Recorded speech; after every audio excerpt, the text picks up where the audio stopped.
self-reliance of all people, Professor Muhammad Yunus has altered the face of finance and entrepreneurship. As an Then I'm here to be used. Please use me.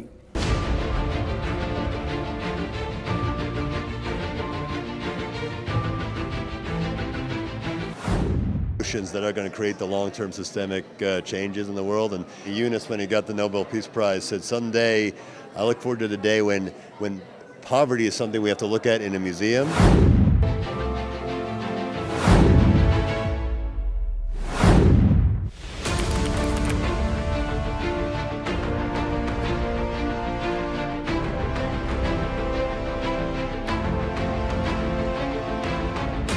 শ্রম আইন লঙ্ঘনের মামলায় কোনো যুক্তিতেই সাজা আটকাতে পারলেন না শান্তিতে নোবেলজয়ী ডক্টর মোহাম্মদ ইউনূস। কুষ্টিয়ার দৌলতপুরে গ্রামীণ ব্যাংকের ঋণের টাকা শোধ করতে না পেরে গৃহবধূর আত্মহত্যার ঘটনাকে সুদসহ ঋণের সব টাকা পরিশোধ করে তারা গ্রামীণ ব্যাংকের ঋণের জাল থেকে বেরিয়ে আসতে পারছেন না।